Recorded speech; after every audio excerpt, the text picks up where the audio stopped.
Assalamualaikum warahmatullahi wabarakatuh. Halo pemirsa TV Peduli dimanapun Anda berada. Senang sekali kami berdua hadir kembali menjumpai Anda dalam program Apa Kabar Parepare. Bersama saya Jauhar Manikam dan saya Dewi Sartika. Pemirsa, berikut informasi selengkapnya untuk Anda.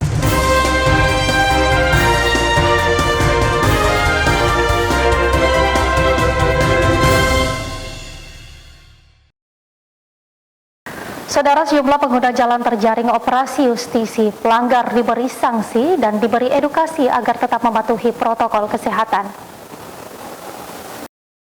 Sebanyak 27 orang pengguna jalan terjaring operasi justisi penegakan protokol kesehatan yang dilakukan di Jalan Jenderal Muhammad Yusuf, Kelurahan Watang Bacukiki, Kecamatan Bacukiki pada Senin kemarin guna memutus mata rantai penyebaran COVID-19. Puluhan pengguna jalan yang terjaring operasi justisi dikenakan sanksi serta diedukasi agar senantiasa konsisten menggunakan masker. Saya rasa proses penegakan Perwali nomor 31 itu kita mengacu ke nomor 31 tahun 2020 itu kita mengacu ke justisi karena surat edaran kan belum ada terbit, jadi kita mengacu kepada justisi untuk memutus mata rantai COVID-19. Ini tujuannya, itu sekaligus memberikan edukasi kepada masyarakat agar senantiasa dia tetap konsisten memakai masker. Sanksi administratif berupa denda dan selanjutnya sanksi sosial. Sanksi sosial. Kerja bakti. Monumen 40.000 jiwa dipilih sebagai lokasi pemberian sanksi sosial. Selain karena dekat dari lokasi operasi, juga agar pengguna jalan terjaring operasi justisi bisa mengenang jasa-jasa para pahlawan, serta bisa menanamkan jiwa pahlawan dalam diri masing-masing, khususnya pahlawan untuk diri sendiri, keluarga, dan teman dalam memerangi COVID-19. Kegiatan kita pada saat ini berdasarkan dari Bapak kebetulan yang kena sanksi sosial kita arahkan ke Monumen ke-42 ini.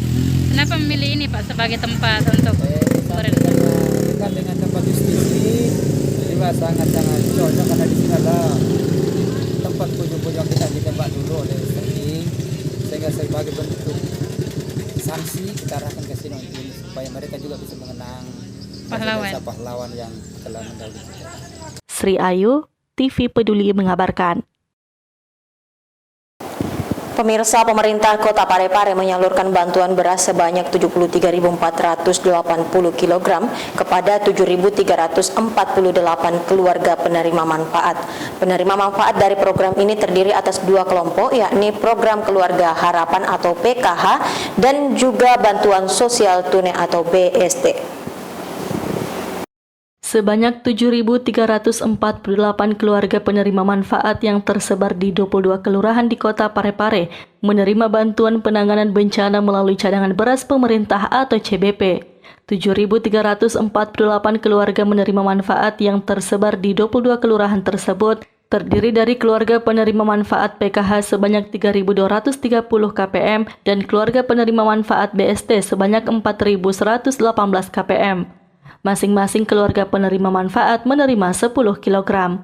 Bantuan ini telah dilepas secara resmi oleh Wali Kota Parepare Dr. HM Taufan Pawe SHMH pada Senin 26 Juli 2021 kemarin di halaman Gedung Bulog Kota Parepare.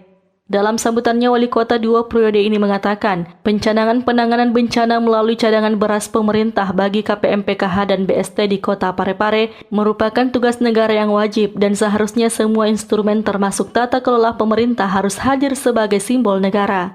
Acara pencanangan penanganan bencana melalui cadangan beras pemerintah bagi keluarga penerima manfaat, Program Keluarga Harapan dan Bantuan Sosial Tunai di Kota Parepare pada kesempatan ini, saya harus mengatakan bahwa ini adalah tugas negara.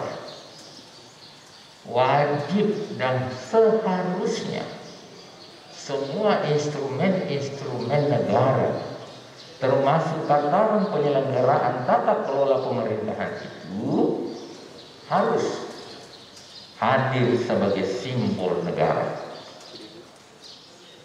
Jangan dianggap remeh.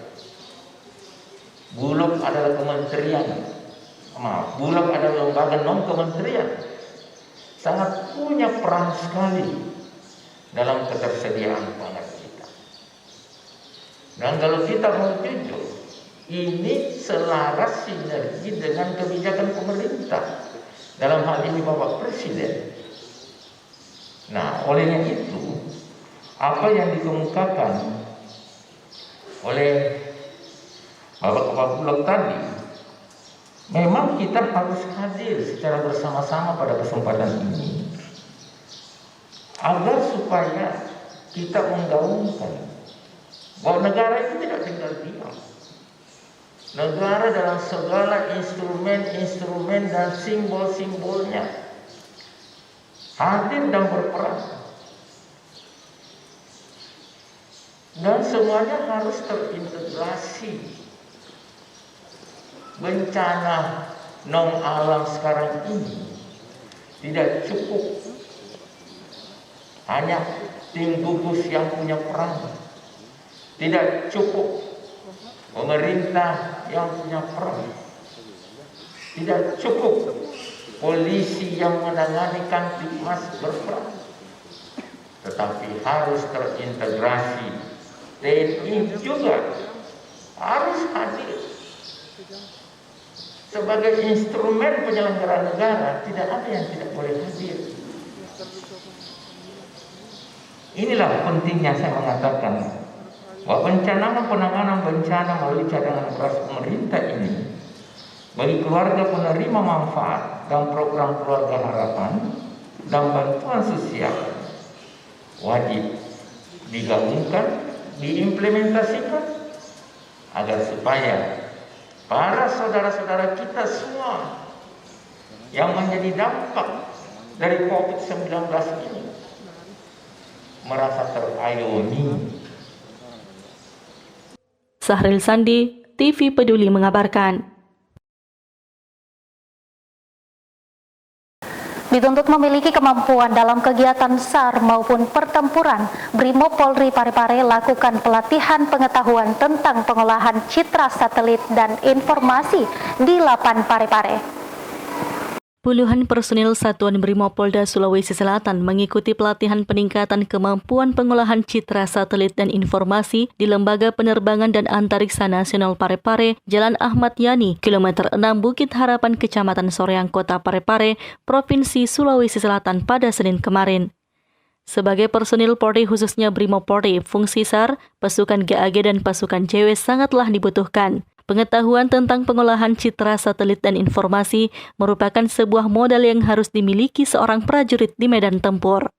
Pengetahuan penguasaan pengolahan citra satelit dan informasi di Lapan akan mempermudah kita untuk mencapai tujuan dan target tertentu dalam kegiatan SAR maupun pertempuran.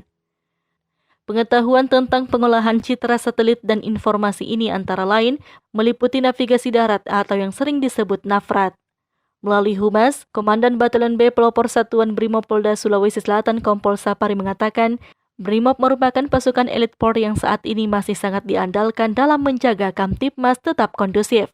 Olehnya itu, personil harus terus berlatih untuk menjadi mahir dan profesional. Erwin, TV Peduli mengabarkan. Pemirsa, sejumlah fraksi yang hadir pada rapat paripurna di gedung DPRD beberapa waktu yang lalu menyatakan sepakat dan menerima usulan pembahasan lebih lanjut rancangan peraturan daerah terkait penyelenggaraan pendidikan. Dewan Perwakilan Rakyat Daerah atau DPRD Kota Parepare menggelar sidang paripurna dengan agenda penyampaian pendapat fraksi-fraksi DPRD terhadap ranperda penyelenggaraan pendidikan di ruang paripurna DPRD Kota Parepare yang dihadiri langsung Wakil Wali Kota Parepare Haji Pangerang Rahim, Sekretaris Daerah Kota Parepare Haji Iwan Asaat APMSI, staf ahli, asisten, para pimpinan organisasi perangkat daerah Kota Parepare, serta para camat dan lurah yang hadir melalui virtual pada Selasa 27 Juli 2021.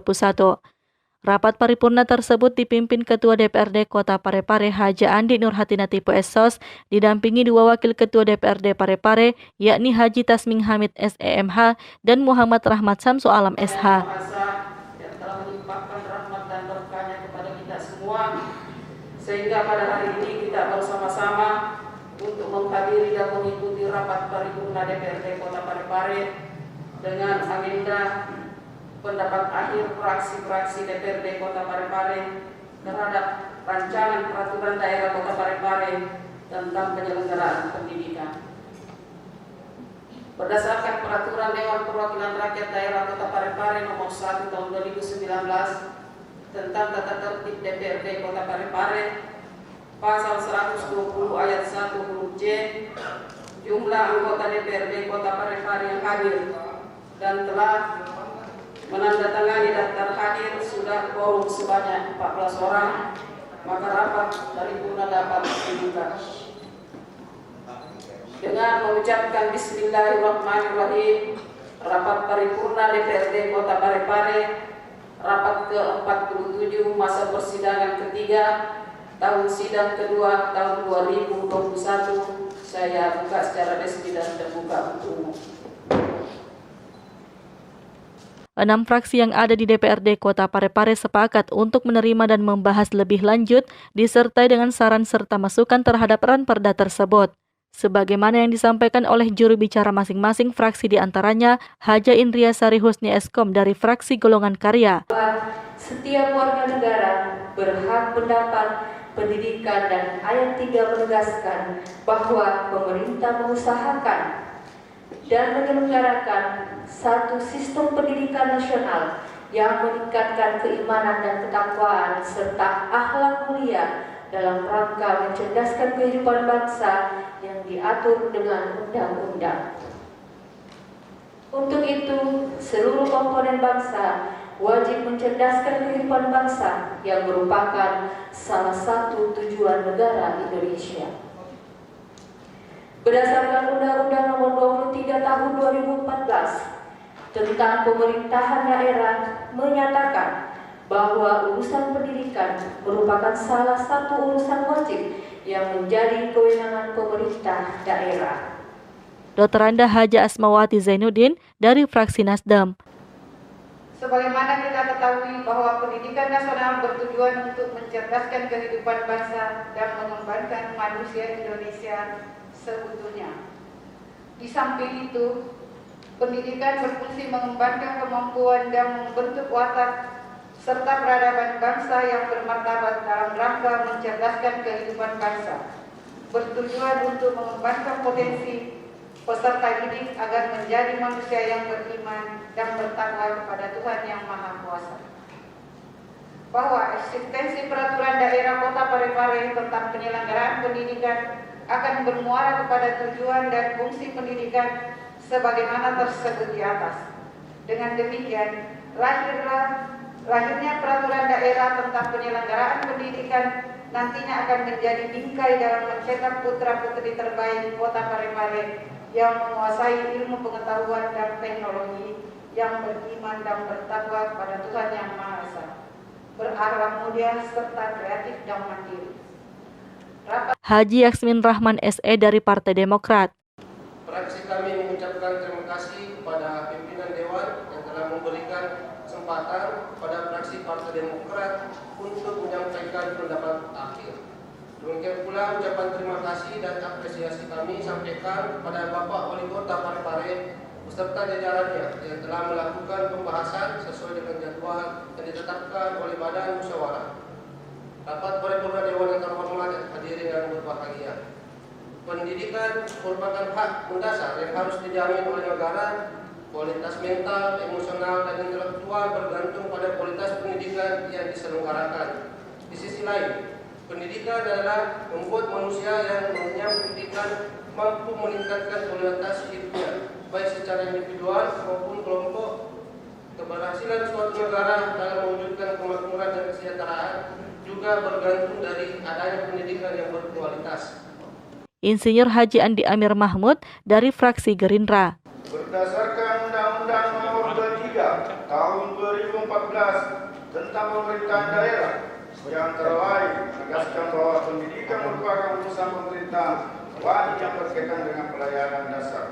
Oleh sebab itu, pembangunan pendidikan perlu dilakukan secara terencana, terarah, dan berkesinambungan untuk memberikan pemerataan dan perluasan akses, meningkatkan mutu, toleransi dan daya saing serta penguatan tata kelola, integritas dan pencitraan publik dalam penyelenggaraan dan pengelolaan pendidikan sebagai satu sistem pendidikan.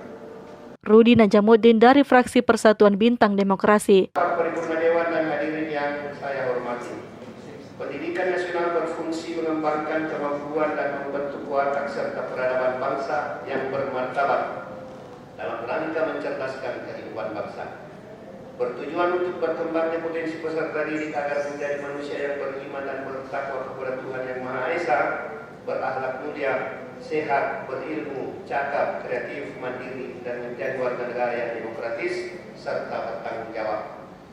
Penyelenggaraan pendidikan adalah usaha sadar dan terencana untuk mewujudkan suasana belajar dan proses pembelajaran agar peserta didik secara aktif mengembangkan potensi dirinya untuk memiliki kekuatan spiritual keagamaan, memiliki pengendalian diri, kepribadian, kecerdasan, akhlak mulia serta keterampilan yang diperlukan di dirinya, masyarakat, bangsa dan negara. Utamanya kepada kecerdasan intelektual, kecerdasan spiritual, dan kecerdasan emosional. Dan Insinyur Ibrahim Suanda dari fraksi Fakar Indonesia. Sebagaimana kita ketahui bersama bahwa pendidikan merupakan unsur wajib yang terkait pelayanan dasar yang menjadi wewenang dan tanggung jawab pemerintah daerah, sehingga kepala daerah berwenang dan bertanggung jawab mengelola sistem pendidikan nasional di daerahnya, merumuskan dan menetapkan kebijakan daerah di bidang pendidikan. Dalam rangka merumuskan dan menetapkan salah satu kebijakan di bidang pendidikan, Wali Kota Parepare mengajukan Raperda tentang penyelenggaraan pendidikan sebagai pengganti Peraturan Daerah Nomor 6 Tahun 2007 tentang penyelenggaraan pendidikan yang tidak sesuai lagi dengan perkembangan peraturan perundang-undangan yang ada saat ini. Sebagai landasan hukum baru landasan hukum penyelenggaraan pendidikan di Kota Parepare yang mengikat semua pihak, baik pemerintah Kota Parepare, penyelenggara pendidikan, satuan pendidikan, dewan pendidikan, komite sekolah, peserta didik, orang tua peserta didik, pendidik, tenaga kependidikan, masyarakat maupun pihak lain yang mempunyai perhatian dan peran di dalam bidang pendidikan. Pimpinan rapat dan hadirin yang kami hormati. Sahril Sandi, TV Peduli mengabarkan. Hadir sebagai tuan rumah dalam pelaksanaan Praporprov di masa pandemi, PSSI Provinsi Sulawesi Selatan mengapresiasi pemerintah Kota Parepare karena dianggap sukses menggelar Prapekan Olahraga Provinsi di masa pandemi dengan penerapan protokol kesehatan. Setelah sukses menggelar Prapekan Olahraga Provinsi di Kota Parepare, PSSI Provinsi Sulawesi Selatan mengapresiasi pemerintah Kota Parepare sebagai tuan rumah yang telah menerapkan protokol kesehatan pada setiap pertandingan. Dengan terselenggaranya Praporprov ini bisa mengobati kerinduan para pecinta bola, khususnya masyarakat yang ada di Kota Parepare. Melihat kesuksesan terlaksananya Praporprov ini di masa pandemi COVID-19 dengan penerapan protokol kesehatan diharapkan nantinya melahirkan event-event bola untuk menghidupkan kembali persepakbolaan khususnya di Kota Parepare.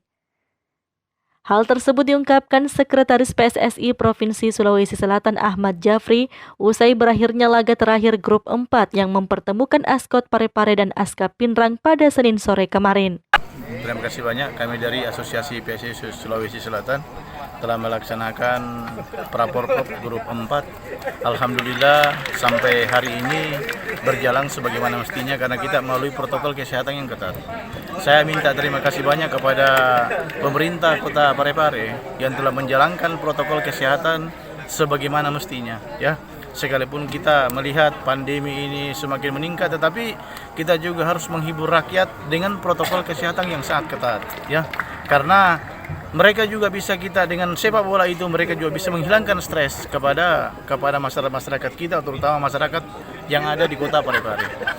Untuk ke depan mudah-mudahan di grup-grup berikutnya juga dia bisa melaksanakan seperti Kota Parepare ini yang telah menjalankan protokol kesehatan yang sangat ketat sehingga kapasitas stadion seharusnya penuh, tapi kita dibatasi hanya 25% saja. Erwin, TV Peduli, mengabarkan. Saudara, pada operasi justisi penegakan protokol kesehatan Senin malam yang lalu, petugas masih mendapati sejumlah warga atau pengendara yang tidak menerapkan protokol kesehatan saat beraktivitas di luar rumah. Karena kelalaian warga sendiri, petugas menjatuhi denda sebesar Rp50.000 bagi setiap pelanggar.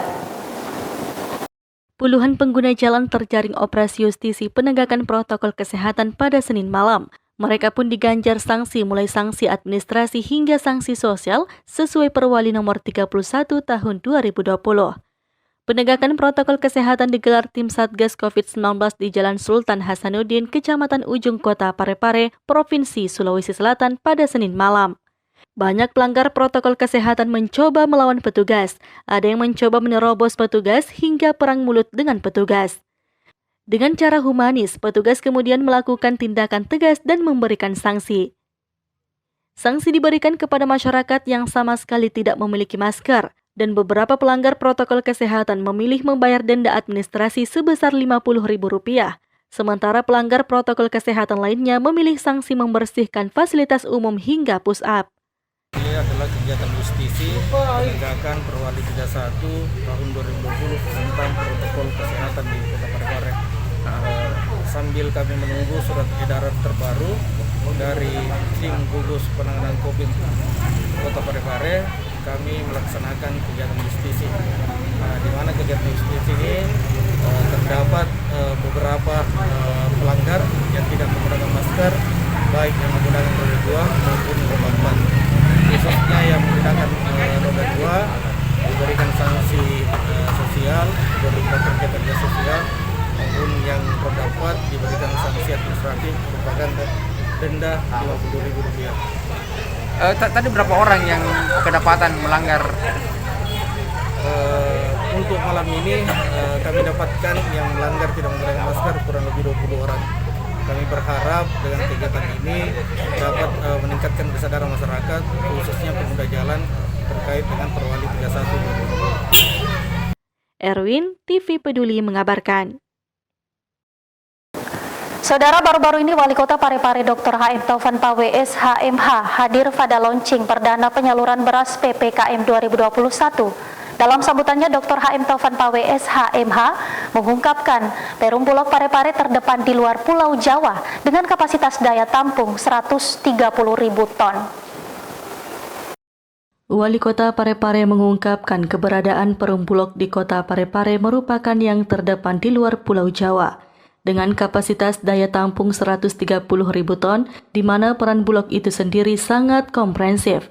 Hal tersebut disampaikan Wali Kota Parepare di sela sambutannya pada acara launching penyaluran perdana bantuan beras PPKM 2021 pada Senin 26 Juli 2021 kemarin di Gudang Bulog Kota Parepare. Senang dan bangga, ternyata Kota Parepare ini sebagai kota yang terdepan di luar Pulau Jawa. Karena kita harus jujur, peran Bulog itu sangat komprehensif. Kalau Bulog sudah punya peran dan makna yang adil, Parepare ini daya tampung gudang kita kalau tidak salah Pak 130.000 ton dan ketersediaan sekarang 98.000 ton. Terima kasih Pak Asrul.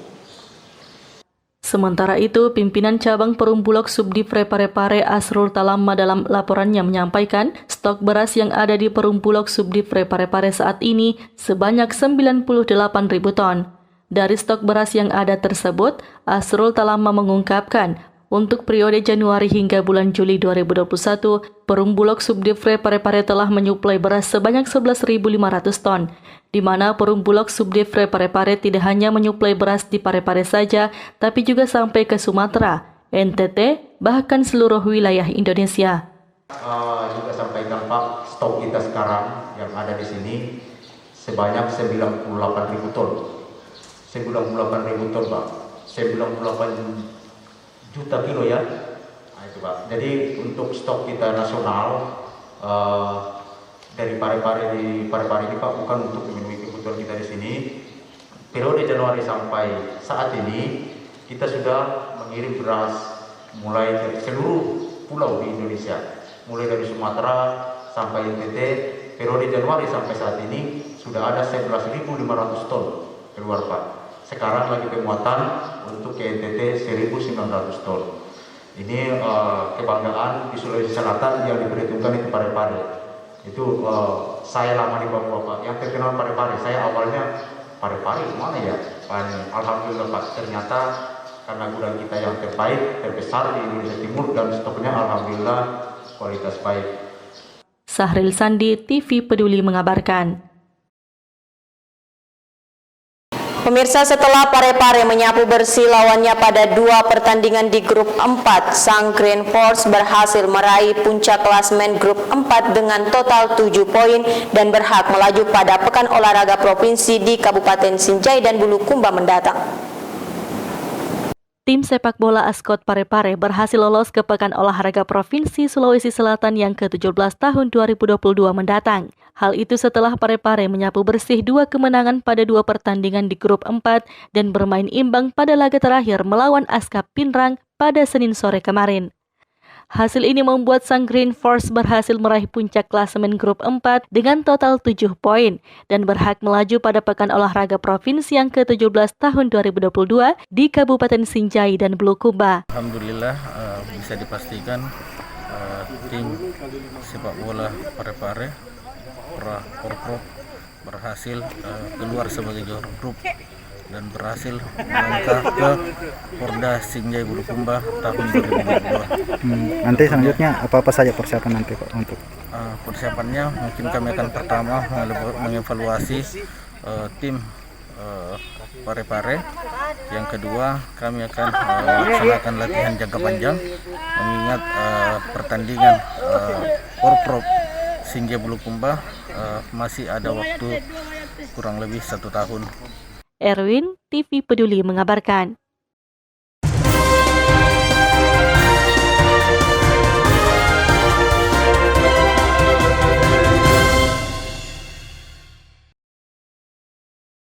Dan pemirsa, informasi tadi sekaligus menutup perjumpaan kita untuk edisi kali ini. Terus perbarui informasi Anda dengan menyaksikan program dari TV Peduli.